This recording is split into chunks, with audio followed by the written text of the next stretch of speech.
জাতিসংঘ থেকে আজকে ঘোষিত হয়েছে, স্বীকৃতি দিয়েছে শেখ হাসিনা খুনি।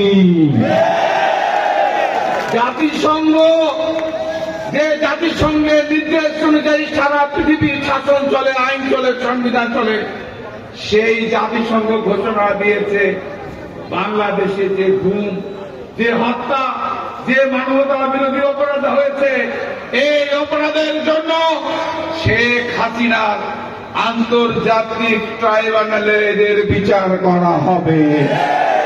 এবং আমি যে নামগুলো বললাম, আমি ইনশাআল্লাহ যদি বাঁচিয়ে রাখে এই প্রত্যেকটা হত্যাকাণ্ডের জন্য আওয়ামী লীগের যারা সংশ্লিষ্ট, প্রশাসনের যারা সংশ্লিষ্ট, প্রত্যেককে আমি বিচারের মুখোমুখি করবো ইনশাআল্লাহ।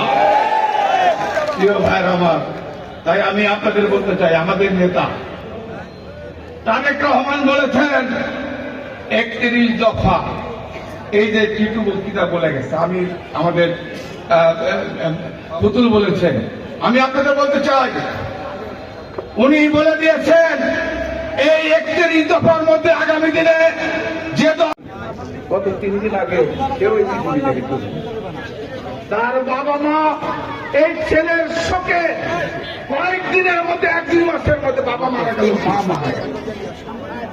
প্রিয় ভাই আমার, আজকে রাকিব রায়হান আমার ছাত্র দলের কর্মী, আমার যুব দলের কর্মী, 2014 সালে সেদিন বাংলাদেশ জাতীয়তাবাদী দল সেদিন কালো দিবস, গণতন্ত্র হত্যা দিবস পালন করার জন্য ওই তেহবাড়িয়া থেকে মিছিল নিয়ে আমাদের বিএনপির অফিসে আসছিল। আসার পথে সেদিন তাকে প্রকাশ্যে বিপদে হত্যা করা হয়েছে।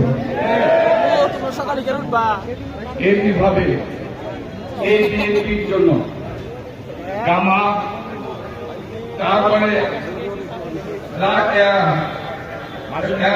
বাসাক, আমাদের বড়গ্রামের বাসাক, আমাদের বড়গ্রামের আলম, আমাদের মুকুল, ডাইমেশন মুকুল, শহীদ সাজু, শহীদ জাকির মাস্টার, সাদ্দাম যুব দলের সিংরা, এবং সর্বশেষ 29 অক্টোবর আমাদের লালপুরের আরবা ইউনিয়নের আজরুল রশিদের রক্তে ঢাকার রাজপথ রঞ্জিত হয়েছে।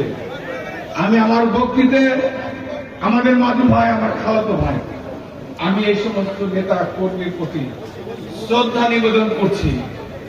আমি এদের আত্মার প্রতি শ্রদ্ধা নিবেদন করছি, এবং আমি আপনাদের আশ্বস্ত করছি, এই পরিবারকে আমরা ইতিপূর্বে সর্বোত্তম ভাবে সাহায্য করেছি।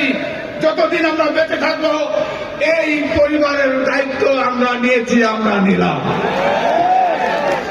আমাদের ভাসান ভাই লালপুরে, পটল ভাই বেঁচে থাকা অবস্থায় আমি পটল ভাইয়ের সঙ্গে গিয়েছিলাম ভাসানের বাড়িতে। ভাসানের পরিবার এখনো আমার সঙ্গে যোগাযোগ রাখি। তারপরে রাখে বিপ্লব, যাদের নাম বলে ভাষার বিপ্লব, যাদের বলে শেষ করতাম না। প্রিয় ভাই আমার, সময় নাই, আমি যদিও এটুকু বলে দিতে চাই, আমি আপনাদের বলে দিয়ে গেলাম